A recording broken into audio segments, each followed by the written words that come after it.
नमस्कार, स्वागत है आप सभी का ग्लोबल अड्डा आप देख रहे हैं और मैं हूं आपके साथ पुनीत मिश्रा।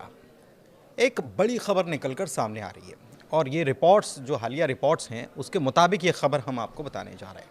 हालांकि आगे इस खबर के बारे में डेवलपमेंट होगा नहीं होगा ये तो नहीं कहा जा सकता, लेकिन जो अभी खुसफुसाहट चल रही है वो आपको हम बताने जा रहे हैं, क्योंकि हालिया रिपोर्ट्स के मुताबिक ईरान और तुर्की भी पाकिस्तान और सऊदी अरब के बीच जो 17 सितंबर 2025 को रक्षा समझौता हुआ है इसमें शामिल होने पर विचार करने लगे।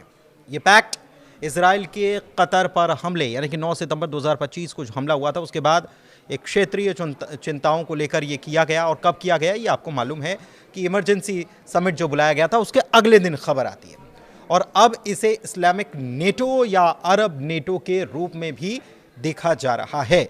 इस खबर का एक एक पहलू बताएंगे। अभी तक हालांकि कोई आधिकारिक घोषणा या कोई दस्तखत नहीं हुए हैं, लेकिन ये कंसिडरिंग स्टेज में ये बताया जा रहा है कि अभी कंसिडरेशन इस पर माना जा रहा है। ये तो आपको पता ही है कि पाकिस्तान और सऊदी के बीच पैक्ट हुआ है और ये पैक्ट 17 सितंबर 2025 को रियाद में सऊदी के क्राउन प्रिंस मोहम्मद बिन सलमान और पाकिस्तान के प्रधानमंत्री शहबाज शरीफ के दस्तखत के बाद किया गया, जिसमें पैक्ट ये कहता है कि किसी एक देश पर हमला दोनों पर हमला माना जाएगा और इसमें पाकिस्तान की न्यूक्लियर क्षमताओं को इनडायरेक्ट इशारा भी मिलता है।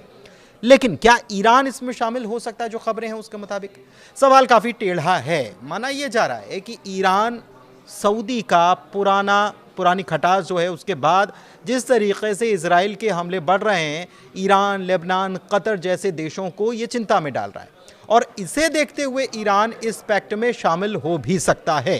हालांकि ईरान तो खुद हमेशा से ये कहता आया है कि मुस्लिम ब्रदरहुड की आओ बात करते हैं, हम सब एक उम्मा के हैं, हम सब साथ में क्यों ना खड़े हों। लेकिन सऊदी क्या इसके लिए राज़ी होगा? क्योंकि सऊदी और ईरान के आपस में जो संबंध हैं वो अच्छे नहीं हैं। हालांकि ऐसा नहीं है कि क्राउन प्रिंस जाते नहीं हैं और बातचीत नहीं होती है, लेकिन फिर भी संबंध वैसे नहीं है। लेकिन पाकिस्तान के साथ ईरान के सैन्य संबंध बहुत अच्छे पहले से ही हैं। जैसा कि आपको पता है कि कैस्पियन सी में भी रूस के साथ जो मिलिट्री एक्सरसाइज हुई थी इसमें भी वो शामिल था। लेकिन सऊदी और ईरान का तनाव इस पैक्ट में ईरान के शामिल होने को मुश्किल भी बनाता है, इस पर संशय भी पैदा करता है कि क्या होगा।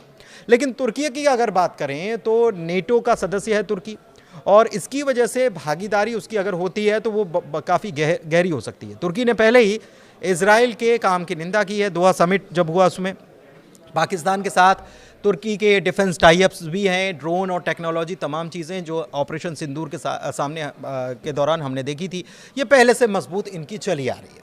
लेकिन इसके अलावा कुछ दूसरे देश भी हैं। कौन कौन से देश हैं? मिस्र, कतर, यूएई और जॉर्डन।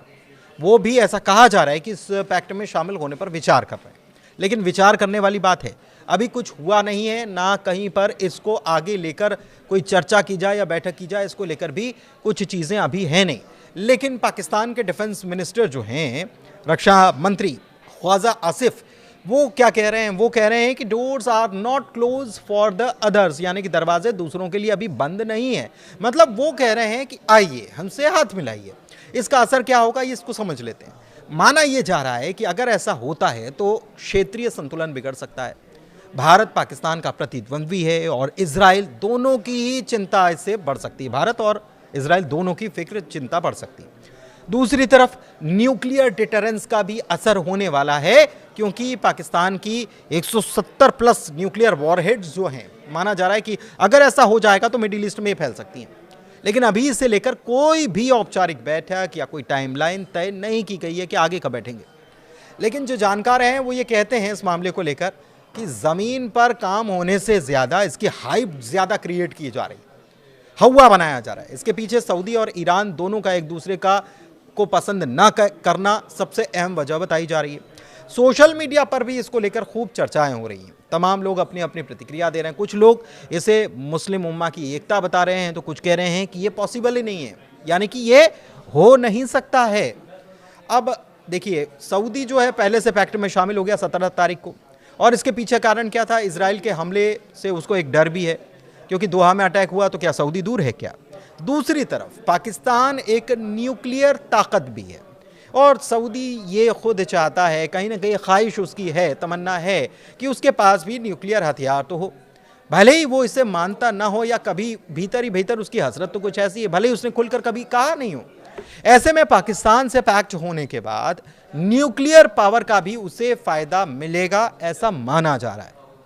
दूसरी तरफ अगर ईरान की बात कर लें तो ईरान भी विचार ज़रूर कर रहा है, लेकिन उसका सऊदी से तनाव भी जग जाहिर है। तो क्या उसे ऐसे में वो इसमें पैक्ट में शामिल हो सकता है? तुर्की की बात कर ले तो इस पैक्ट में शामिल होने पर तुर्की विचार करने की उसकी बात सामने आई है, क्योंकि पाकिस्तान से बहुत नज़दीकी है। तुर्की पहले से ही नाटो का मेंबर है। दूसरी तरफ तुर्की ने गज़ा पर इजराइल की जो एक्शन हुआ है, इसके साथ ही कतर के दोहा में इजराइल की तरफ से जो अटैक हुआ है, इसकी निंदा की है। और तो और तुर्की ने इजराइल पर प्रतिबंध लगाने का भी काम किया है, और तुर्की कहता है कि हम एकमात्र हैं जिन्होंने सख्त कदम उठाए। इजराइल की ऑफिशियल फ्लाइट्स के लिए एयर स्पेस बंद करने का भी काम तुर्की ने किया है। बीते दिनों हमने इसको लेकर एक खबर बताई थी। इसके अलावा तुर्की वो देश है जिसने अपने जहाज़ों को इजराइल के बंदरगाहों पर जाने से रोक दिया है। झंडे लगे जहाज़ नहीं जाएंगे, और अपने बंदरगाह भी इजरायली जहाज़ों के लिए बंद कर दिए हैं।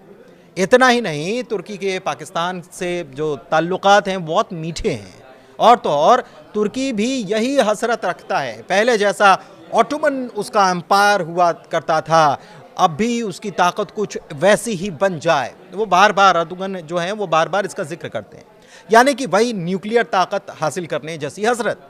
मिस्र की अगर बात करें तो मिस्र के अब्देल फतह अल सीसी जो हैं इस बात को लेकर फिक्रमंद हैं कि अगर गाज़ा को इजराइल खाली करा देता है तो कहीं गाज़ा के लोगों को विस्थापित मिस्र में ना किया जाए, जबरन मिस्र में विस्थापित ना किया जाने लगे। तो इसलिए वहाँ पर उन्होंने इसको लेकर हमने खबर बताई कि इसलिए मिस्र की जो सीमा है, इजराइल से लगने वाली जो सीमा है, वहाँ पर तैनाती जो है वो सेना की बढ़ा दी गई। दूसरी तरफ समिट के बाद एकता दिखाने का वक्त भी मिस्र इसे मान रहा है कि हाल ही में जो समिट हुआ उसके बाद हम एक हैं, ये भी एक मैसेज दिया जा सके। हालांकि ये सब कहीं कागज़ों में नहीं है, कहीं चर्चा में नहीं है कि आपस में इन दोनों तीनों चारों देशों के बीच में कोई चर्चा चल रही हो। लेकिन जब से सऊदी और पाकिस्तान का पैक्ट हुआ उसके बाद से ये चर्चा चल पड़ी है कि बाकी लोग भी क्या इसमें शामिल होंगे, और होंगे तो इससे फ़ायदा किसको होने जा रहा है। धन्यवाद।